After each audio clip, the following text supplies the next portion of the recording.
Hello guys and welcome back to Motorsports Review, and in today's video I'm gonna explain to you guys why I made the move to start a clothing brand. Like, why did I start Driven?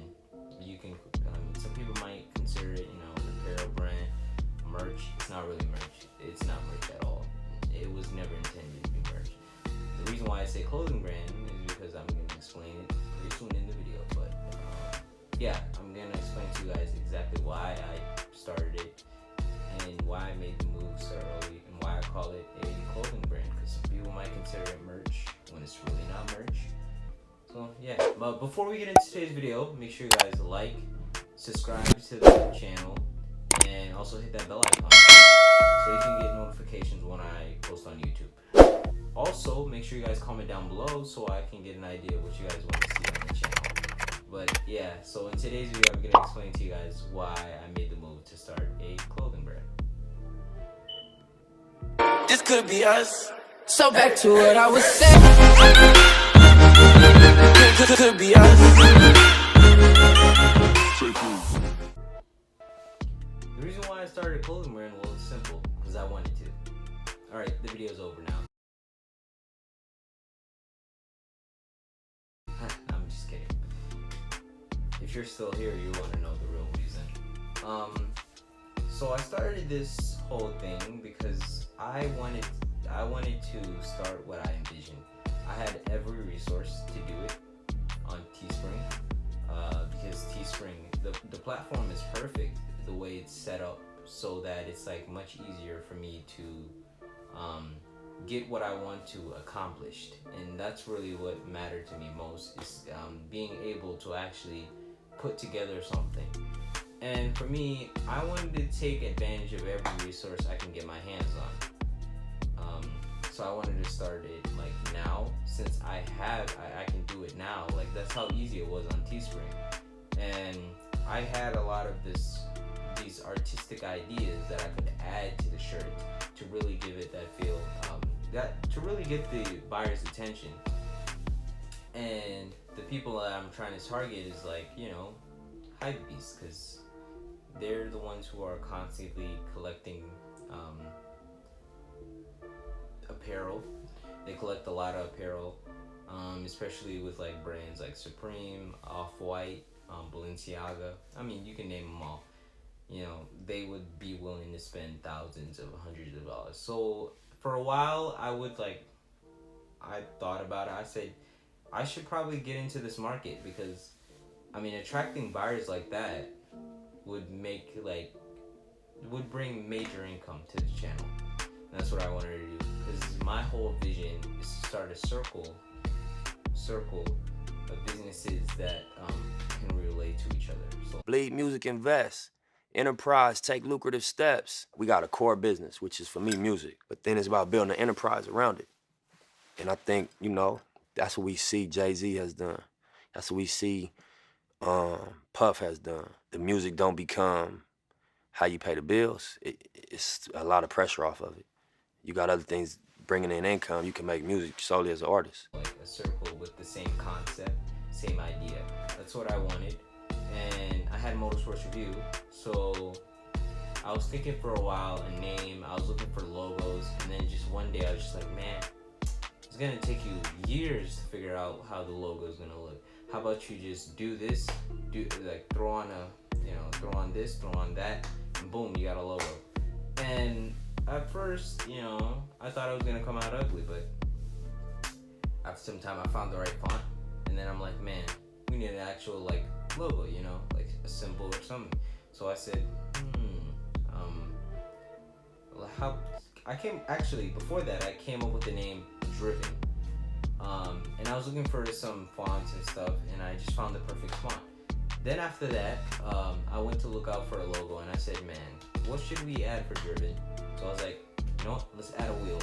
I found the perfect wheel, so I put that together, and it fitted perfectly. It was simple, it was minimalist, but it fitted the right idea that I wanted the clothing to express. Because with any hypebeast brand like Supreme is just a box logo sticker, like Supreme, then just a red, it's inside this red rectangle. I wanted to it's something similar to that, Off-White. I think what really gets the people's attention is like the font that they use, and ever since they've been using that font, you can pretty much see it on any shoe, any custom shoe. You see that font, and it's really impressive. So I wanted to portray that same thing. Like, I wanted to portray that same concept that would get those buyers to buy my stuff. Now, you might be like, well, you started this way too early, man. You don't even have 1,000 subscribers. You don't even have 10,000 subscribers. Like, what are you doing? I felt like since now was the time, since now I could like actually do it, might as well take advantage of that. I just think if you have the ability to start something, if you have the ability to create something amazing, then why not? Why not like go for it? I mean, chasing something you really want is very important in life, and if you have the chance, you gotta take it. And it was a dream. It's still a dream that I'm still chasing. I mean, I haven't probably completed a milestone yet. I mean, my channel's at like 76 subscribers right now. But I want to start that at the same time because, you know, I want to have something that people would like, you know. I want to have two things going on at the same time. I want to have a channel and some clothing, so like people can really get in, because in the future it's gonna, you know, make a big difference. Like, you're gonna see, wow, okay, it really meant something. And that's my whole idea. I mean, if I have the chance and I'm able to do something successfully without any issue, I'll take that chance any day. And I mean, what is there for me to lose in terms of like money? I'm not losing any money, or I mean, just wait until the future. That's gonna really cause you a lot of problems, because now you gotta worry about work. You have to worry about getting an income in. You have to worry about you know, getting the education, finding time for that, and then finding time for a video. So I mean, for me, I'm on my way to high school, and right now it's pretty much summertime, so I have all the time in the world. I can do this YouTube full time, put all that work, and hopefully by the school year starts, when I start the school year, I can, you know, put out some things gradually, you know, part-time, and by then I'll be able to make it. My dreams and hopes are to become successful by the age of 16, and I feel like I can truly achieve that, because I mean, it all takes, you know, that hard work, that patience, and, you know, learning things. If you can get all those three things, I guarantee you that you'll find success. Maybe I haven't found it yet, but that's just a fact. You just gotta believe in what you've got. You gotta believe in what you do. You have to believe in like everything you put together, because in the long term, what you put together will surely make a difference in your life. And I think people fail to realize that sometimes. And so, you know, they might give up too early. They could have found success, like you know, for example, you have Marquise Brownlee, who took almost 11 years to finally get to where he was. He made 100 videos and he was only at 70 subscribers. That's more videos than I've created on this channel, and this guy took 100 videos to really get there. Now, some people in his position might have gave up, but you know, he truly believed in what he did and it succeeded. I think people need to realize, if you have the chance, if you have the talent. I mean, I love creating videos. I mean, I started creating videos probably in my 5th grade year, but before that, I was very interested in filmmaking and editing. I mean, I'm a pretty good editor. I mean, that's what people say, but I feel like there's a lot for me to learn in editing.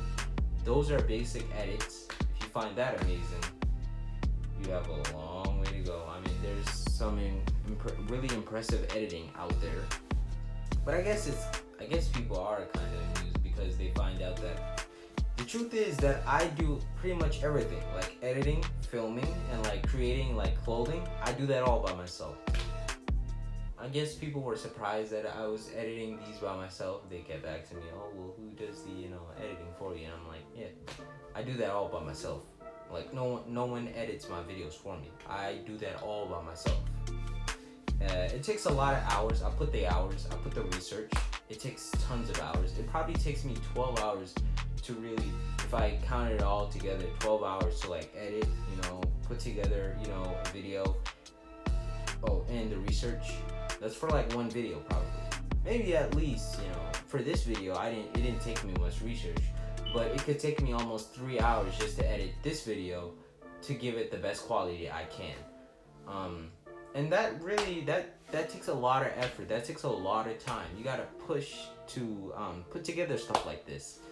And I mean, often people assume that it's easy when, it takes a lot of work, and all in all, it will all pay off in the end.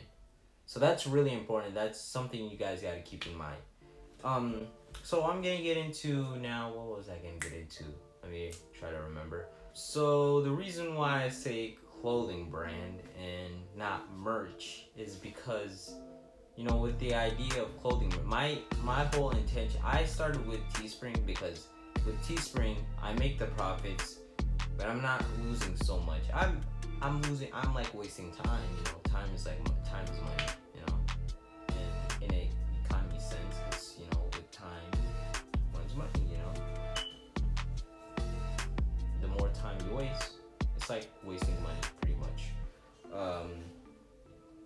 But the reason why I went with like Teespring is because with Teespring, the platform is just perfect for me, where I can put the work, I can create an amazing product, I can sell it, make profits, and not really have to like buy some stock, and then in the end no one buys it. Even if no one buys this, I still, I'm still not losing anything because, the effort's still there. The stuff is still up. I'm not losing any money. I won't have to get someone to, embroider the clothes. I won't need to ship the clothes out, and hopefully, I won't have to deal with any issue of properly shipping it to the right person, not shipping it to the wrong person, because that's gonna be a lot of trouble. I don't have to spend time at the post office. Don't have to stamp labels. Not that I don't, I wouldn't want to do that, but it's really, for me, I'm only 14. Doing all of that's a lot of work. I'm willing to do all that work, but if there's an easier way for me, obviously I'm going to take the easier way, and that's a lot of money. I mean, I don't even have the income to do all that. I mean, I don't even have a job yet. So I just went with Teespring because that's the only platform that I can work with to sell my products and also make custom products. So for me, my vision is to work on Teespring, create products for a while, and once I have the money, I want to officially start the clothing brand. Well, the brand officially started, but then I want to, leave from Teespring, end my years with Teespring, and then eventually grow on to a big company. And that's what I envision. So to do that, I mean, I have to start somewhere. I wanted to start now because I have the chance. I can gain the experience over the years that I need in 2 years to finally start my own brand. So every day, I watch videos on how to, start brands, how to start my own clothing brand, how to address myself to the public, how to advertise this type of stuff. Also how to really have that successful mindset, because if you don't have that successful mindset, you won't be really able to achieve exactly where you want to be. So you have to develop that successful mindset and then be able to come up with ideas that are profitable and hopefully will bring you more of the attention that you need to gather that audience, those hype beasts, and also that income, because that's important too. A business without income isn't a business. So even with non-profit, I mean, they still have money going in. It's just not coming from it's not profitable money. It's more like, you know, donations, or, you know, that another company that owns that nonprofit that's putting money into the nonprofit to deliver services to the community. I also want to start a nonprofit, you know, after, if this all goes, which it will, I know it will, go successful, I want to also start my own nonprofit to support people in the community. That's very important. So that's really why I started the brand, because that's why I call it a clothing brand, because for one, I'm not sticking with Teespring for a while. Number two, I don't really want to create clothing for Motorsports Review, because we're just reviewing cars at the end of the day. I mean, who wants to wear something that says car review on it? If fans really want something, they can like go to Driven. I think that is a better option. It has the same concept of the car review brand. I mean, I'm not advertising the car review, but I'm more advertising the car culture, so people can still get what pretty much what they're looking for. I mean, if they're a big fan of my car review channel, they might as well go down and buy, you know, the products. So yeah, that's what I want to do. I want to create this, then after a few years, maybe expand on to being my own commercial company. And that's what I plan to do in probably 4 years from now, 2 years from now. Depends on how fast we grow on Motorsports Review. But I have great confidence. I have the strongest belief in Motorsports Review, and I think it's going to become successful. Maybe I'll even become the most powerful reviewer in the world. You know, I hope to do that. I hope to, you know, spread, you know, great information on cars. Really tell you which ones are really worth buying. I don't want to get into like the whole business of press cars and all that, because, you know, they pay. The thing with press cars, and I'm gonna tell you this, the reviewer or blogger doesn't really tell you this, but with press cars, you know, sometimes they're in another state and they pay off your hotel, your food, and all that, your flight, and they expect you to review that car. Now, what do you think they expect in return? I mean, they might not say it, but you know what's coming up. Like, if they do all that for you, you're gonna be like, oh yeah, totally, we're gonna say some amazing things about this car. Then when that car finally comes out, don't be surprised when they say, oh wow, this car has some issues. This car is definitely not worth it. Where were you? Like, I want to keep an honest opinion. I don't want to have to change my opinion because, you know, someone treats me with good stuff. And even if they ask me to review a press car, I'm gonna be straight up honest. If it's an amazing car, I'll say it's an amazing car. If it's terrible, I'm gonna say it's the worst car you could buy. You know, I want to be straight up honest with what I tell to the audience. And one issue that I'm really running up with, and one that really irritates me in my guts, is probably knowing the fact that dealerships don't really want me to review their cars. But it's okay. Be a little patient, and hopefully that'll be in our next video of, you know, why dealerships should let me review their cars. But I feel like it's very important for people to know that giving me the chance would help you in the long term. And having a kid talk about your dealership car is, you know, that's gonna become a big deal. And then also, but they see it in the controversy sense. But alright, that'll be all for today's video. Please hit that like button, subscribe to the channel, and also hit that bell icon. Make sure you guys also comment down what you guys want to see on the channel in the future. But this is Abubakar Ali on Motorsports Review. Until then, I'll see you guys next time.